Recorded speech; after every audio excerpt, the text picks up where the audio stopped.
संसारी प्राणी शांति चाहता है, शांति चाहता है। और मान लो समय ग्रीष्मकालीन चल रहा है, उस समय वह शांति प्राप्त करने के लिए अनेक प्रकार के वस्तुओं का इस्तेमाल करता है।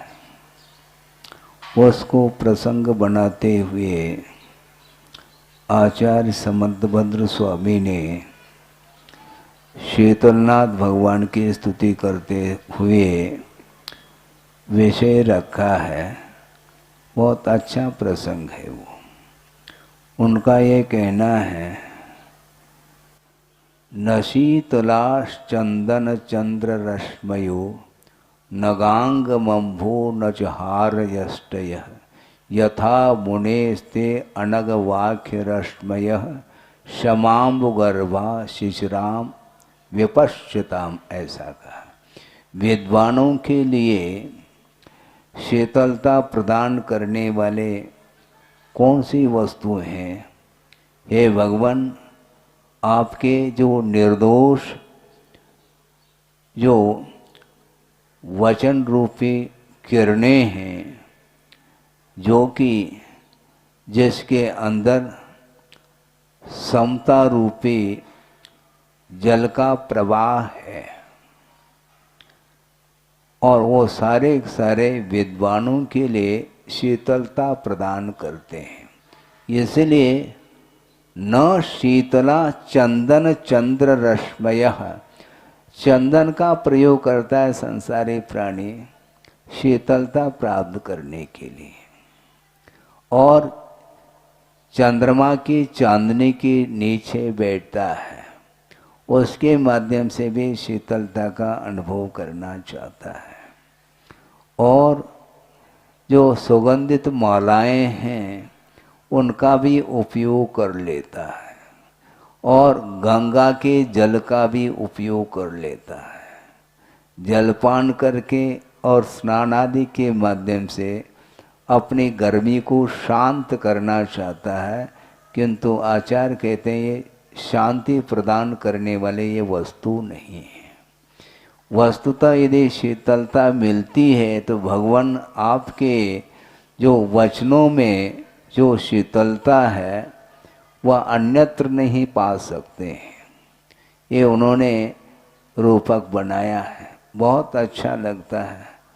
लेकिन अच्छा लगना अलग वस्तु, किंतु उसका उपयोग कौन कितने परसेंटेज में कर रहा है। कल भी चर्चा चल रही थी कि आचार्यों ने जो संसारी प्राणी के हित के उद्देश्य को लेकर के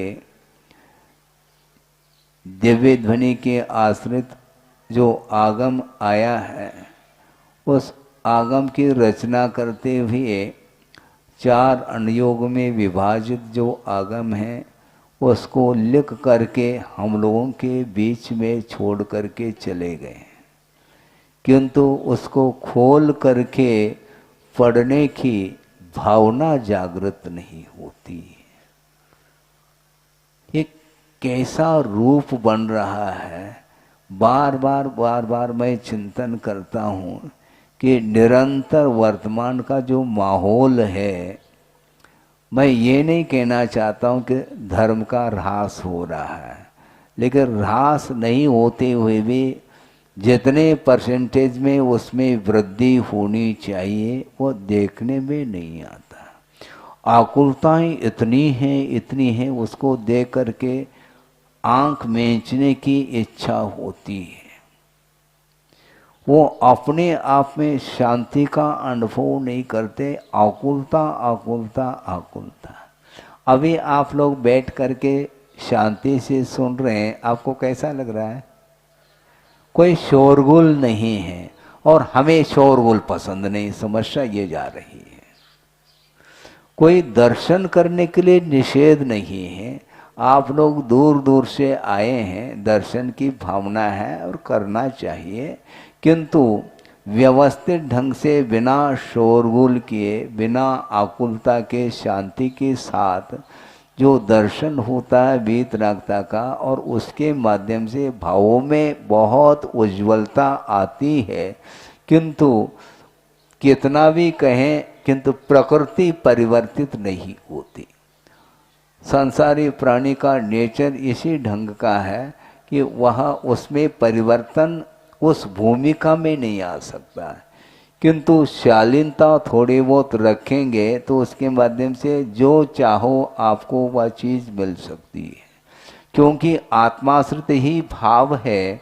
और उन भावों को पवित्र बनाने के लिए ही देव शास्त्र और गुरु का आलम्बन लिया जाता है और उसके माध्यम से पुण्य का संचय किया जाता है।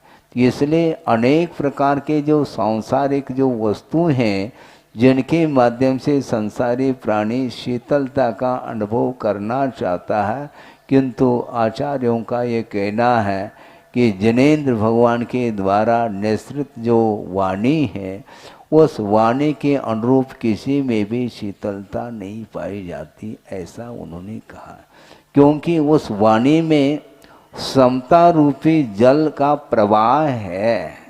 क्षमाम्बु गर्भा कहा, उसके भीतर जिनेंद्र भगवान के वचनों में क्या समता भाव उसमें से झलक रहा है। और साम्य भाव के बिना कभी भी शांति मिल नहीं सकती। कि महाराज आप तो बहुत ऊंची बात करें, ऊंची बात तो करेंगे ही, क्योंकि दुकान में बहुत सारी वैरायटी को लेकर के वस्तु हैं, किंतु जो महंगी वस्तु है उसकी तो गीत ज़्यादा गाई जाती है। कोई भी व्यक्ति मान लो वस्त्र के, कपड़े के दुकान में पहुंच गया है तो अनेक प्रकार की वैरायटी है उसमें, उसमें भी लट्ठा भी है और भी बहुत सारे फैकल्टी को लेकर के वस्त्र हैं। किंतु जो हाई क्वालिटी का जो होता है उसकी कीमत अलग होती है। सब में इसी प्रकार है। इसलिए आपकी भूमिका के अनुरूप में मैं कुछ कह दूं और कहने जा रहा हूं, क्योंकि श्रवण की भूमिका में अलग, चारित्र की भूमिका अलग बनती है। और जो श्रवण नहीं बना है, अनुवृत्ति भी नहीं बना है मान लो, फिर भी देव गुरु शास्त्र के प्रति समर्पण भाव है और वह समर्पण भाव को लेकर के आप लोग आए हैं।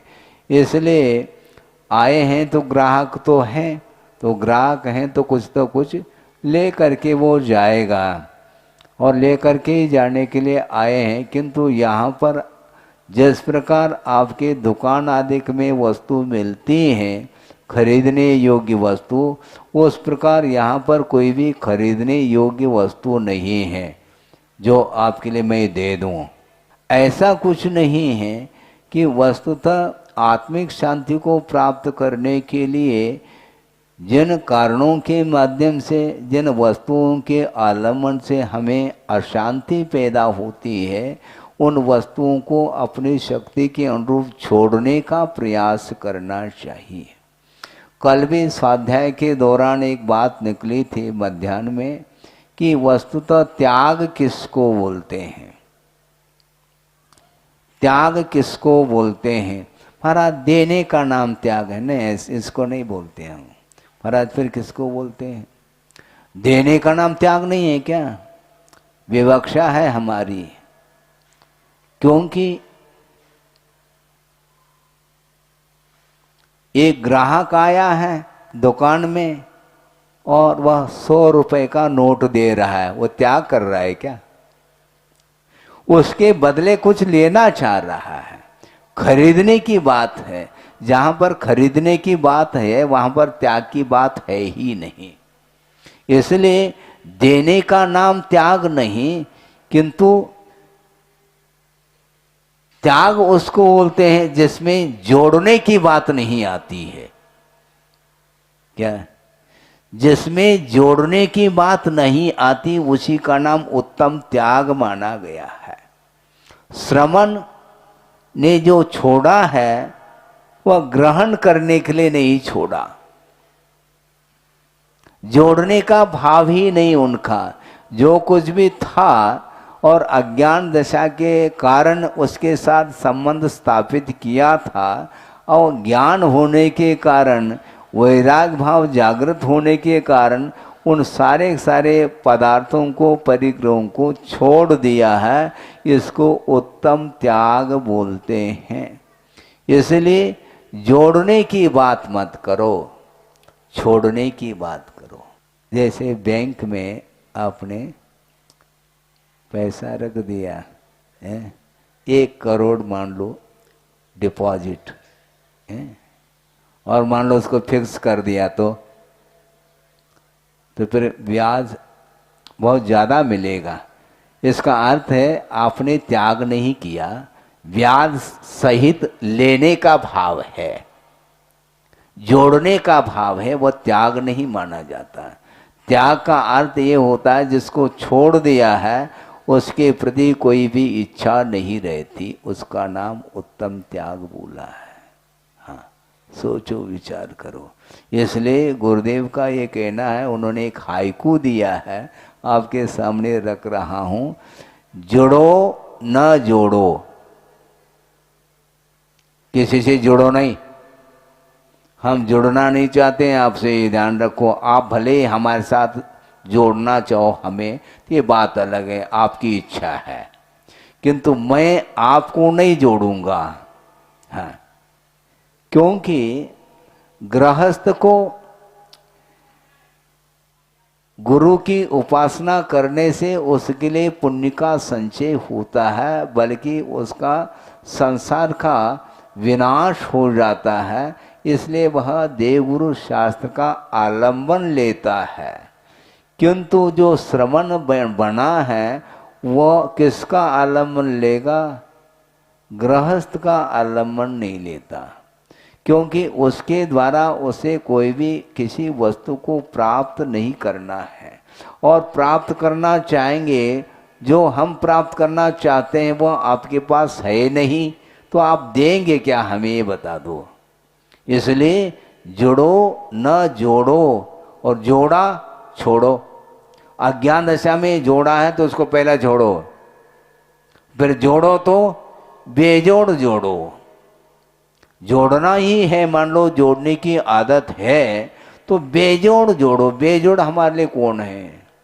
पंच परमेष्टि ही हमारे लिए बेजोड़ है, और उसके साथ श्रमण लोग संबंध स्थापित करते हैं और प्रतिपल पंच परमेष्टि की आराधना में लगे रहते हैं। और आप लोगों के लिए भी प्रेरित करते हैं कि यह मनुष्य जीवन मिला है, इसलिए प्रतिपल आप लोगों को पंच परमेष्टि की आराधना करनी चाहिए।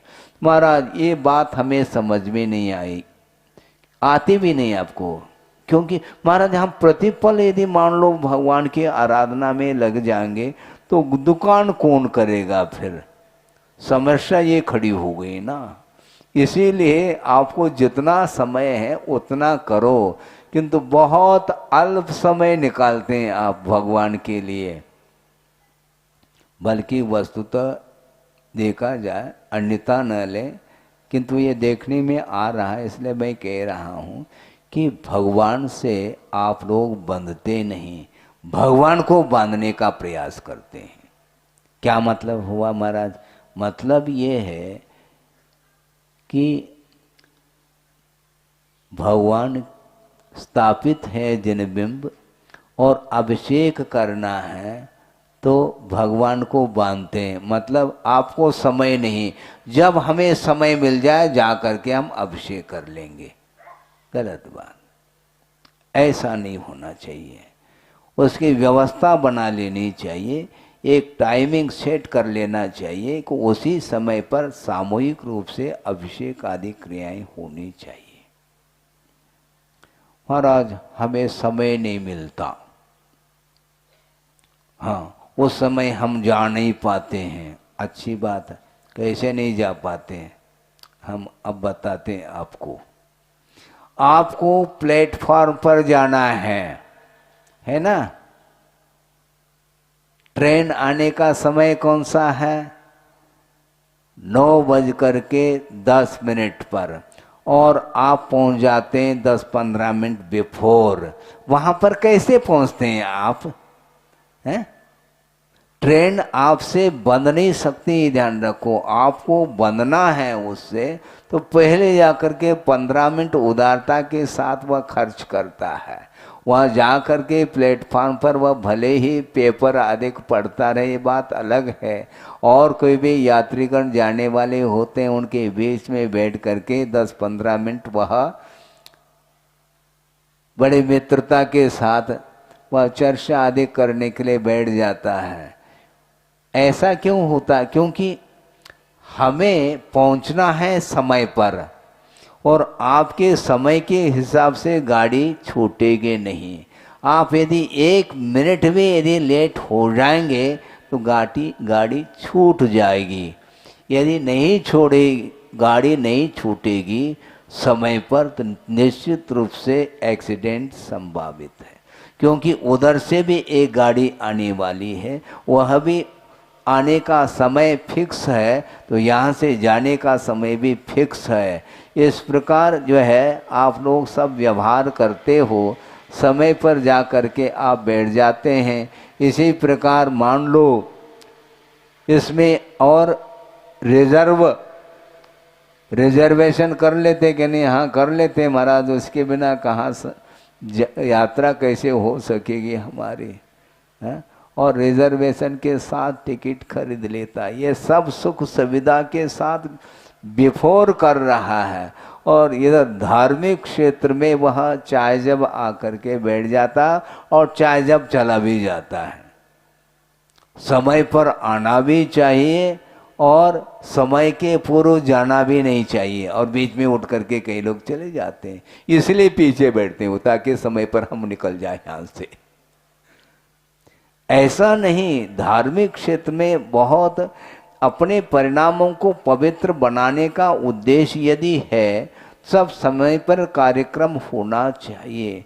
क्योंकि निराकुल भाव के साथ यदि आप प्रभु की आराधना नहीं करोगे तो जितने परसेंटेज में जिस क्वालिटी का पुण्य का संचय होना चाहिए वह नहीं हो पाएगा, पक्की बात है। क्योंकि आपका उपयोग किधर है?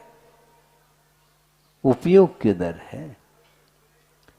ऐसा भी हमने देखा कि एक व्यक्ति है, कोई भी हो, उसका नियम है, किसका? तत्वा सूत्र सुनने का, भक्तांबर सुनने का नियम है, और पूजन करने का नियम है। ठीक है, ये तीनों कार्य एक साथ हो रहे हैं। एक साथ कैसे महाराज? एक भक्तांबर पाठ कर रहा है, उसको वो सुन रहा है, और एक तरफ जो है तत्वासूत्र का पाठ करने के लिए बैठा, उसको भी वह सुन रहा है, और साथ में वह जल चंदन आदि वह चढ़ाता हुआ पूजन भी कर रहा है, और सामने वह अभिषेक भी देख रहा है। ये सारे सारे एक साथ काम कर रहा है और उसके नियम पल रहे हैं। गलत बात है। एक साथ आपका उपयोग 4 जगह जाएगा क्या? भक्तांबर का पाठ और तत्वार सूत्र का पाठ एक साथ कैसे सुनना चाहो आप? संभव नहीं है, ये ध्यान रखो। जैसे समझने के लिए आज वर्तमान में वह साधन कम मिलते हैं। पहले रेडियो चलते थे, अभी भी होंगे शायद मेरे ख्याल से, बहुत कम मात्रा में, क्योंकि मोबाइल का ज़माना आ गया, टेलीविज़न आदि का आ गया, उसके माध्यम से आप सारे सारे दृश्य और गीत आदि सुनते हैं। पहले जो रेडियो चलते थे उसमें थोड़ा वो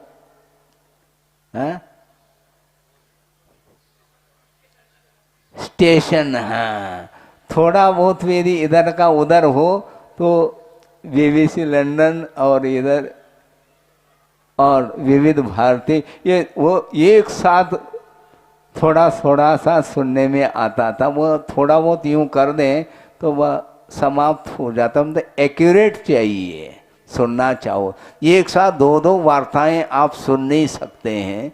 उसी प्रकार वो कैसे एक साथ सुन रहा है, हम ताजुब करते हैं। भक्तांबर का भी पाठ सुन रहा है और तत्पर सूत्र का, क्योंकि समय उतना ही उसके लिए।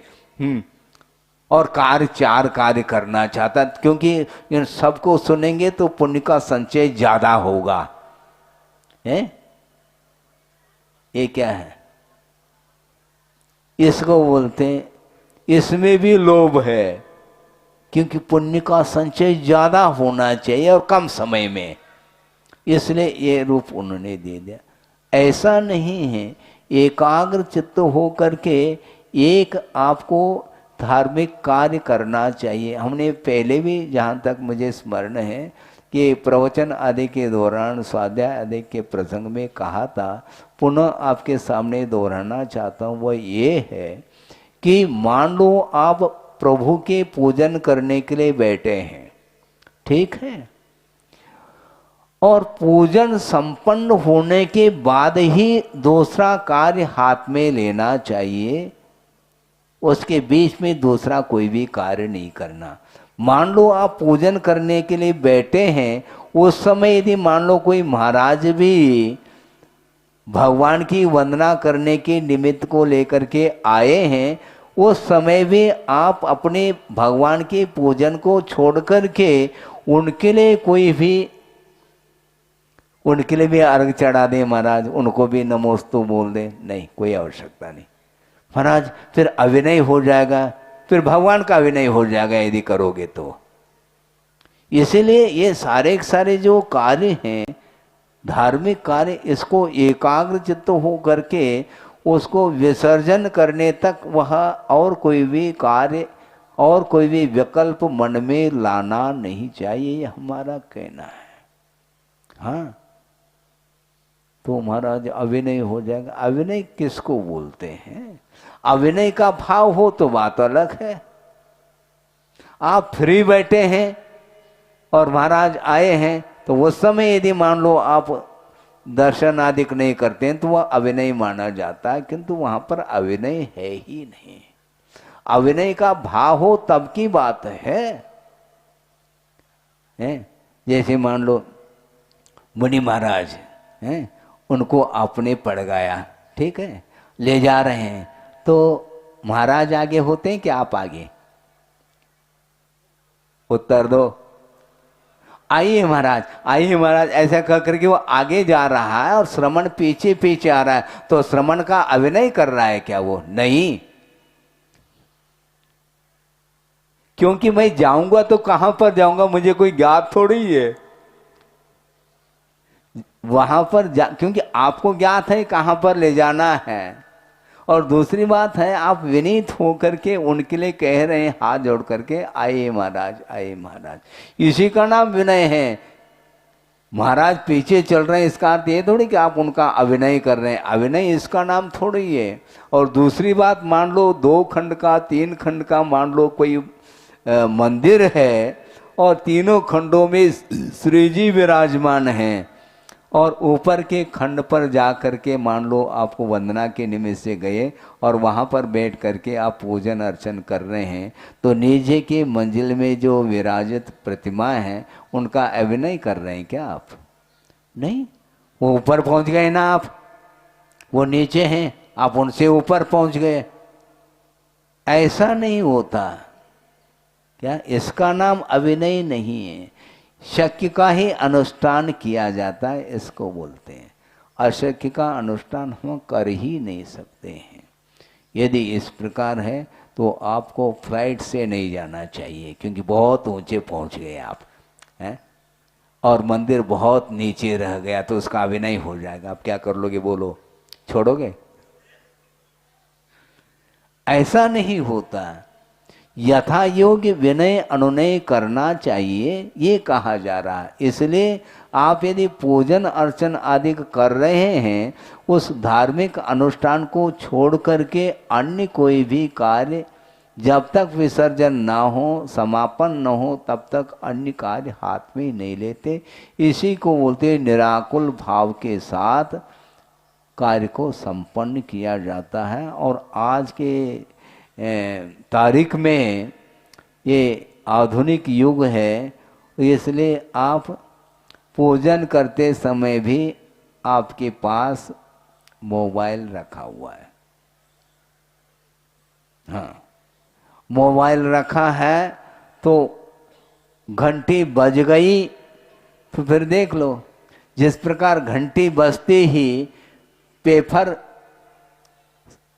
समेट लेते हैं, पेपर लो जल्दी करो घंटी बज गई, तो उसी प्रकार घंटी बजते ही आप बहुत जल्दी समेटते हैं भोजन को शॉर्ट में। हाँ, अर्घम, क्योंकि अर्घ में तो वही आता है महाराज, उसमें भी तो 8 मंगल द्रव्य तो है, सब मिलाकर के तो दे रहे हैं हमें। ये सब क्या है? क्योंकि जाना है, ये आकुलता आपके अंदर चल रही है। इसलिए निराकुल भाव के साथ आप यदि आराधना करते हैं तो निश्चित रूप से उसका फल भी मिलेगा, बल्कि फल की इच्छा नहीं करनी चाहिए, ऐसा कहा है। बिना फल की इच्छा, यदि फल की इच्छा करना चाहो, फलम कौन सा? मोक्ष फल प्राप्त, ये मोक्ष फल की प्राप्ति के लिए फल कहा है। हमने बहुत पहले की बात है कि एक व्यक्ति ने फल के स्थान पर काली मिर्ची चढ़ा दी उसने। हमने सोचा बहुत बड़ा फल चढ़ाया तुमने और मोक्ष फल चाह रहे हैं, सोचो विचार करो। इस प्रकार के भी होता है, ये आलोचना की बात नहीं। वो पूजन के योग्य जो बादाम हैं वह अलग ढंग के लाते हैं, जबकि अच्छी क्वालिटी का चढ़ाना चाहिए। हाँ, स्वयं के लिए तो अच्छी क्वालिटी का चढ़ाता है वो खाने के लिए, किंतु चढ़ाने के चावल अलग है, चढ़ाने के बादाम अलग है, आदि आदि, ये सब क्या, उसमें भी उसकी वृत्ति उन वस्तुओं के प्रति जो लोभ है वह छूट नहीं रहा है। और मन में ये भी भाव आ सकता है, ये सामग्री कहाँ जाएगी, ये अरे कहाँ जाएगी, तुमने चढ़ा दिया, उसकी चिंता नहीं करो। हाँ, उसकी वो क्यों छोड़ दिया उसको आपने, तो उसकी ओर क्यों दृष्टि नहीं। लेकिन तरह तरह के परिणाम आते हैं, बार बार उन्हीं को समेट देता है और दूसरे दिन पुनः उसी को चढ़ा देता है। ऐसा नहीं चढ़ाना है, ध्यान रखो। है, एक बार चढ़ा लिया, पुनः वापस उसको बोरी में भर करके दूसरे दिन। हाँ, ऐसा नहीं। एक बार चढ़ाने के बाद वह चढ़ाने योग्य नहीं है। नए सिरे से आप लोगों को द्रव्य लेकर के चढ़ाना चाहिए। ये सब इसलिए कहा जा रहा है कि धार्मिक अनुष्ठान करते समय भी विषयों की ओर दृष्टि संसारी प्राणी की रुकती नहीं, जाती ही रहती है। इसीलिए परसेंटेज के रूप में जो पुण्य का संचय होना चाहिए वो नहीं हो पाता। एक क्लास का पुण्य चाहिए। हाँ, तो उसी प्रकार के भाव भी चाहिए। एक क्लास का कोई भी पदार्थ आप खरीदना चाहते हो तो उसी क्वालिटी के अनुरूप आपको दाम देना पड़ेगा। नहीं है तो नहीं। फल रखे गए हैं, अनेक प्रकार के फल हैं। हाँ? थोड़ा बहुत पूरा सड़ा हुआ तो नहीं है, लेकिन एक साइड में कहीं मान लो सड़ा हुआ भी है तो उसको भी रखते हैं। उसकी दाम अलग है, उसका दाम अलग है। और ये क्लास के जो होते हैं वो बड़े बड़े फुल साइज के होते हैं। हाँ, बड़े बड़े रसदार होते हैं, उसकी गंध अलग है, सब कुछ। और हाथ नहीं लगाओ ऐसा बोलते हैं, हाथ लगाने से खराब हो जाता है, फिर सेकंड हैंड हो जाएगा वो। तो ये सब कुछ आप ध्यान रखते हैं क्या नहीं? तो अच्छे अच्छे क्वालिटी का यदि मान लो आप माल लेना चाहते हैं तो उसके योग्य आपको कीमत चुकानी पड़ेगी। उसी प्रकार अच्छी क्वालिटी का पुण्य संचित करना चाहो तो बिल्कुल कोई भी इच्छा, सांसारिक कोई भी इच्छा रखे बिना निरपेक्ष भाव के साथ यदि करते हैं तो उसका फल आप नहीं भी चाहो तो मिलेगा। बल्कि यहाँ तक आगमकार ये कहना चाह रहे हैं कि जो ही मान लो संयम को अंगीकार कर लेता है कोई व्यक्ति, उस समय उसी समय से नहीं चाहते हुए अच्छे क्वालिटी का पुण्य का संचय निरंतर होता रहेगा। हाँ, किंतु क्यों हो रहा है? संयम के कारण हो रहा है। संयम रखो। जो संयम अंगीकार करता है उसके अंदर कोई भी आकुलता नहीं होती है। हाँ, इसलिए आप लोगों को चाहिए, समय आपका हो गया है, इस पवित्र भावना के साथ अहिंसा परमो धर्म की जय।